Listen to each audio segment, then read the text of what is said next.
ஒரு கடிதம் கொடுத்துருந்தீங்க. இருந்தாலும் கூட விஜய் என்ன சொல்லியிருக்காருன்னா, அண்ணன் திருமாவுக்கு ஒரு ப்ரெஷர் இருக்கு, வர முடியல. ஆனா அவருடைய மனம் முழுக்க இங்க தான் இருக்கும்னு நாங்க நம்புறோங்கிறாரு.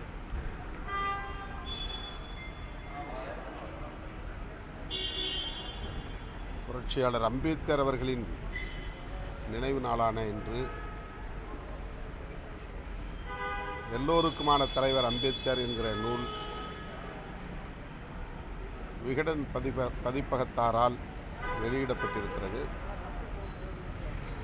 அந்த நூலை தமிழக வெற்றிக் கழகத்தின் தலைவர் திரு விஜய் அவர்கள் வெளியிட்டு புரட்சியாளர் அம்பேத்கர் அவர்களை பற்றி பேசியிருப்பது அம்பேத்கரின் கொள்கைகளை பின்பற்றக்கூடியவன் என்கிற முறையில் எனக்கும் என்னை போன்றவர்களுக்கும் மகிழ்ச்சி அளிக்கக்கூடிய ஒன்று. புரட்சியாளர் அம்பேத்கர் அவர்கள் அனைவருக்குமானவர் என்று சொல்ல வேண்டிய ஒரு சூழல்தான் இன்றும் இந்த மண்ணில் நிலவுகிறது. அதனை இன்றைக்கு விஜய் அவர்கள் சுட்டிக்காட்டி பேசியிருப்பது பெருமை அளிக்கிறது. ஆனால் இந்த விழாவிலே நான் பங்கேற்க இயலாமல் போனதற்கு அவர் சொல்லுவதைப் போல எந்த அழுத்தமும் காரணமில்லை. நான் சுதந்திரமாக எடுத்த முடிவு. தொடக்கத்திலேயே விகடன் பதிப்பகத்தாரிடம் நான் இது குறித்து விளக்கி சொல்லியிருக்கிறேன்.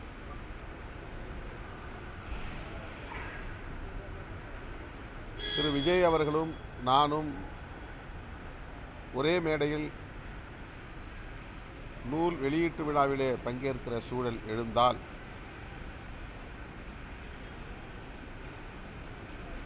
இதை வைத்து அரசியல் செய்யக்கூடிய சிலர் அல்லது அதற்கான செயல் திட்டத்தை வகுத்து காத்து கொண்டிருக்கிற சிலர் திரிபுவாதம் செய்வதற்கும் திசை திருப்புவதற்கும் வாய்ப்பு இருக்கிறது. ஆகவே அதற்கு இடம் தரக்கூடாது என்கிற அடிப்படையில் ஒரு தொலைநோக்கு பார்வையோடு தான் இந்த முடிவை நான் எடுத்திருக்கிறேன் என்பதை அவர்களுக்கு விளக்கி சொல்லியிருக்கிறேன். விஜய் அவர்கள் குறிப்பிடுவதைப் போல திராவிட முன்னேற்றக் கழகமோ அல்லது திமுக தலைமையிலான கூட்டணி கட்சிகளோ எந்த அழுத்தமும் தரவில்லை. அவ்வாறு அழுத்தத்திற்கு பணிந்து இணங்கி முடிவெடுக்க இயலாமல் தேங்கி நிற்கிற நிலையில் விடுதலை சிறுத்தைகள் இல்லை அல்லது திருமாவளவன் இல்லை. அந்த அளவுக்கு நானோ விடுதலை சிறுத்தைகள் கட்சியோ பலவீனமாகவும் இல்லை. சார், அதே போல் பார்த்தீங்கன்னா சீமான் வைக்கக்கூடிய குற்றச்சாட்டு என்னன்னா, கலைஞர் நாணயம் வெளியீட்டு விழாவுக்கு முரண்பாடாக இருக்கக்கூடிய ராஜ்நாத் சிங் அவர்கள் அழைக்கும் போது இந்த முரண்பாடுகள் இல்லை. ஆனால் விஜயோட ஒரே மேடையில் இருக்கும்போது அரசியல் முரண்பாடுகள் வர மாதிரி இருக்குது. ஸோ அதனால திமுகவின் அழுத்தத்தால் தான் திருமாவளவன் அவர்கள் இந்த நிகழ்ச்சியில் கலைஞர்கள் மறுத்துட்டு அழுத்தத்துக்குமா இன்னைக்கு தமிழிசை சவுந்தரராஜன் அதை பற்றி சொல்லியிருக்காங்க. அதாவது ராஜ்நாத் சிங் அவர்களும் தமிழக முதல்வர் அவர்களும் ஒரே மேடையில் நின்றபோது, கலைஞர் நாணயத்தை வெளியிட்ட போது, அதற்கு முன்னதாக எந்த ஊடகமும் சந்தேகத்தை எழுப்பவில்லை, அரசியல் சாயம் பூசவில்லை. திமுக பாஜகவோடு கூட்டணி வைக்கப் போகிறது அல்லது பாஜக திமுகவோடு சேரப்போகிறது என்று யாரும் தலைப்புச் செய்தி போடவில்லை. அதிகாரபூர்வமாக அறிவிக்கப்படாத நிலையிலேயே ஆனந்த விகடன் அழைப்பிதழ் அச்சிடுவதற்கு முன்னாலேயே ஒரு நாளேடு இதை தலைப்புச் செய்தியாக்கியது. அங்கிருந்து தான் இந்த சர்ச்சைக்கான புள்ளி தொடங்குகிறது. ஒரே மேடையில் திருமாவளவனும் விஜய் அவர்களும் நிற்கக்கூடாது என்று கருதியவர்கள், அல்லது இப்படி திருமாவளவன் விஜயோடு போகிறாரா என்ற சந்தேகத்தை திமுக கூட்டணியிலே ஏற்படுத்த விரும்பியவர்கள் இந்த சர்ச்சைக்கு பிள்ளையார் சுழி போட்டார்கள். அதிலிருந்து தொடர்ச்சியாக தேவையே இல்லாத ஒரு சூழலிலும் கூட திருமாவளவன் போவாரா போக மாட்டாரா, விஜய் திருமா இருவரும் ஒரே மேடையில் நிற்பார்களா மாட்டார்களா என்று ஒரு மாத காலத்திற்கு தொடர்ந்து விவாதம் நடத்தியவர்கள் யார்? திமுக காரர்களா, திமுக கூட்டணியில் இருந்தவர்களா, அல்லது விடுதலை சிறுத்தைகள் கட்சியை சார்ந்தவர்களா? இல்லை. இந்த பின்னணியை ஆராய வேண்டிய தேவை இருக்கிறது.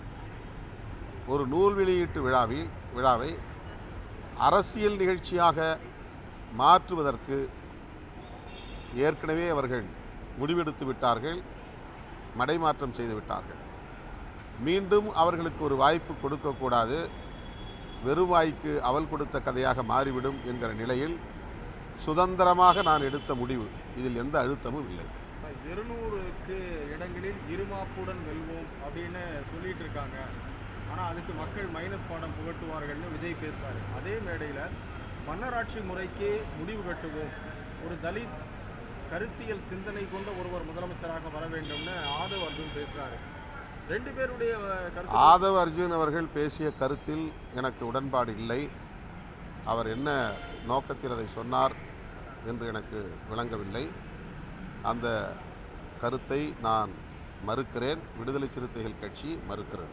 ஒரு முதலமைச்சராக தலித்து வர வேண்டும்ங்கிறதும் உங்களுடைய கோரிக்கை. அதே மாதிரி ஒரு ஆட்சியில் பங்கு, அதிகாரத்தில் பங்குங்கிறது ஒரு நீண்ட காலமாக 25 ஆண்டு கால கோரிக்கை. அதை தான் ஆதவ் வந்து முன்வைக்கிறாரு.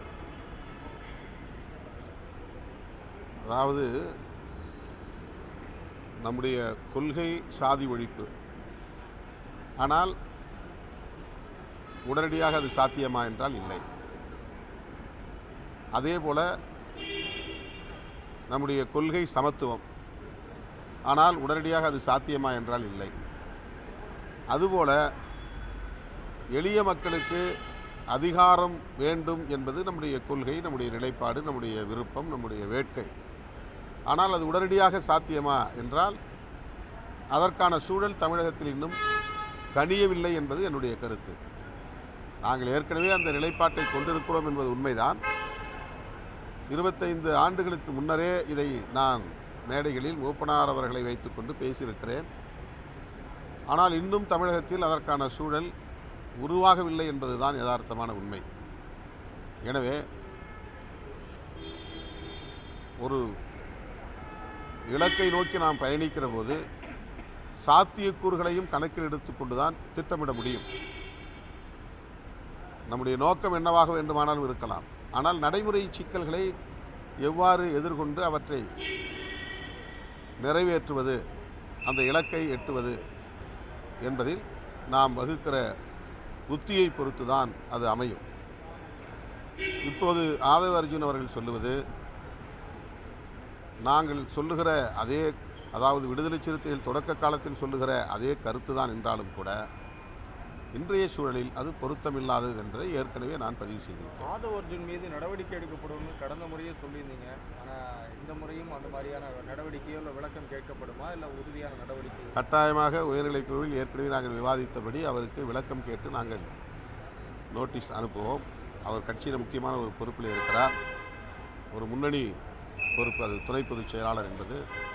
எடுத்தேன் கவிழ்த்தேன் என்று ஒரு நிலைப்பாட்டை நாம் இதுவரையில் யார் மீதும் எடுத்ததில்லை.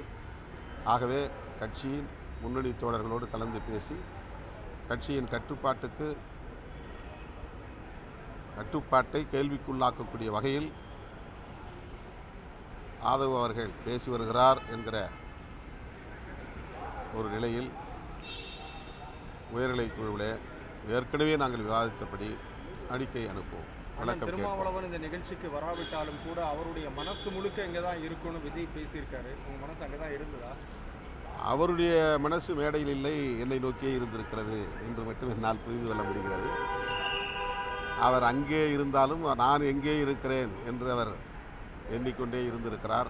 அந்த நிகழ்ச்சியில் நான் கலந்து கொள்ளவில்லை என்பது அவருக்கு வருத்தம், ஒரு ஆதங்கம். அதனால் அவர் அவ்வாறு சொல்லியிருக்கிறார். மற்றபடி எனக்கு எந்த நெருடலும் இல்லை. நான் சுதந்திரமாக எடுத்த முடிவு, கட்சியின் நலன் கருதி, கூட்டணியின் நலன் கருதி,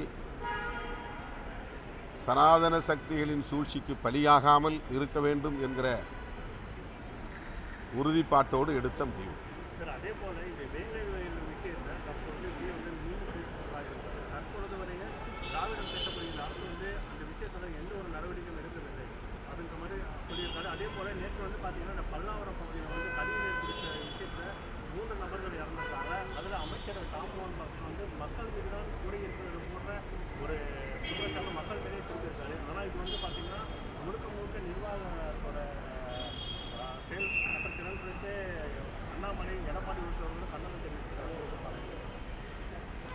வேங்கவேல் பிரச்சனையை பொறுத்தவரையில் விடுதலை சிறுத்தைகள் கட்சி அடுத்தடுத்து பல போராட்டங்களை நடத்தியிருக்கிறது. தமிழக அரசுக்கு அது குறித்த கோரிக்கையை வைத்திருக்கிறது, அழுத்தம் கொடுத்திருக்கிறது. அதன் பிறகுதான் வழக்கமான போலீஸ் விசாரணை இல்லாமல் சிபிசிஐடி விசாரணைக்கு அது மாற்றப்பட்டது. சிபிசிஐடி விசாரணையில் என்ன முன்னேற்றம் ஏற்பட்டிருக்கிறது என்பது குறித்து நாங்கள் முதல்வரிடத்தில் கேட்டிருக்கிறோம். அதில் சில தேக்கம் உள்ளதை எங்களுக்கு விளக்கியிருக்கிறார்கள். அதை மூடி மறைக்க வேண்டிய, குற்றவாளிகளை காப்பாற்ற வேண்டிய தேவை திமுகவுக்கோ அல்லது தமிழ்நாடு அரசுக்கோ இல்லை என்பதை எங்களிடத்தில் அதிகாரிகள் விளக்கியிருக்கிறார்கள். விடுதலை சிறுத்தைகள் மட்டும் இன்றி எல்லா கட்சியினரும் அதை பேச வேண்டும் என்பதுதான் எங்களுடைய எதிர்பார்ப்பும் கூட.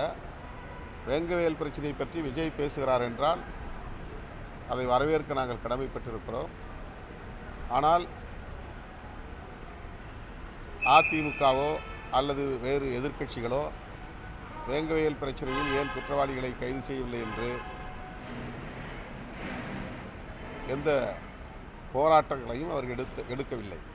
திருமாவளவன் ஏன் இன்னும் அங்கே ஒட்டி கொண்டிருக்கிறார் என்று மட்டும்தான் கேள்வி எழுப்புகிறார்கள். அதாவது வேங்கவேல் பிரச்சனையில் குற்றவாளி ஏன் கைது செய்யப்படவில்லை என்பதெல்லாம் அவர்களுக்கு கவலை இல்லை. வேங்கவேல் பிரச்சனையில் யாரும் கைது செய்யப்படவில்லை என்றால் திருமாவளவன் மட்டும்தான் கவலைப்பட வேண்டும், திருமாவளவன் மட்டும்தான் ஆத்திரப்பட வேண்டும், திருமாவளவன் அந்த கூட்டணியிலிருந்து வெளியே வர வேண்டும் என்ற ஒரு பொது கருத்து இங்கே உருவாகியிருக்கிறது. வேங்கவேல் பிரச்சனை மனிதாபிமானத்திற்கு எதிரானது. அதை கண்டிக்கவும் அதை எதிர்த்து போராடவும் அதிமுகவுக்கு பொறுப்பு இல்லையா அல்லது இதர எதிர்க்கட்சிகளுக்கு பொறுப்பு இல்லையா? அவர்கள் யார் எங்கே போராட்டம் நடத்தியிருக்கிறார்கள்? அவர்கள் ஏன் போராட்டம் நடத்தவில்லை என்று யாரும் ஏன் கேள்வி எழுப்பவில்லை? திருமாவளவன் ஏன் அங்கே ஒட்டி கொண்டிருக்கிறார் என்று மட்டும் கேள்வி எழுப்புகிறார்கள். ஆக அவர்கள் நோக்கம் குற்றவாளிகள் கைது செய்யப்பட வேண்டும் என்பதில்லை. திமுக கூட்டணியிலிருந்து திருமாவளவன் வெளியேற வேண்டும், அதற்கு இது ஒரு சாக்கு. இதை ஒரு குற்றச்சாட்டாகத்தான் முன்வைக்கிறார்கள். அதுபோல் இல்லாமல் உண்மையிலேயே வேங்கவேலில் பாதிக்கப்பட்ட மக்களுக்கு நீதி கிடைக்க வேண்டும் என்று விஜய் அவர்கள் குரல் கொடுப்பாரேனால் அதை நாங்கள் வரவேற்க கடமைப்பட்டிருக்கோம். சார், பிஜேபியோட சொல்லக்கூடிய நிலையில் இன்று கூட பார்த்தீங்கன்னா மணிப்பூர் கலவரத்தை பற்றி தெளிவாக விஜய் சொல்லியிருக்காங்க. ஒன்றிய அரசோட செயல்பாடுகள் எப்படி இருக்கு என்பதற்கு எடுத்துக்காட்டு தான் மணிப்பூரோட கலவரங்களும் பேசியிருக்காரு. ஆனால் தற்பொழுது தமிழகத்தில் அவருடைய பிஜேபியோட பிஜேபியாக செயல்படுற மாதிரி ஒரு சில அரசியல் கட்சிகள் கூறிட்டு வராங்க.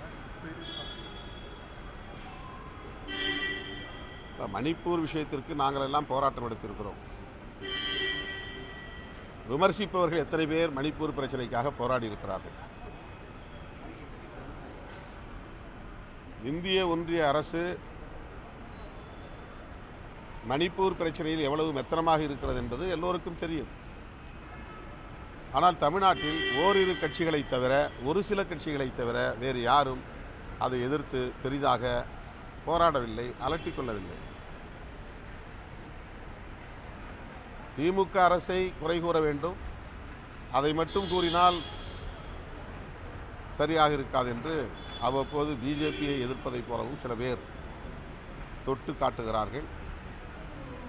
உள்ளபடியே மணிப்பூர் விஷயத்தில் விஜய் அவர்களுக்கு அக்கறை இருக்குமேயானால் இந்திய ஒன்றிய அரசை கண்டித்து தமிழக வெற்றிக் கழகத்தின் சார்பிலே ஆர்ப்பாட்டம் நடத்த வேண்டும், அழுத்தம் கொடுக்க வேண்டும், பிரதமரை சந்தித்து முறையிட வேண்டும்.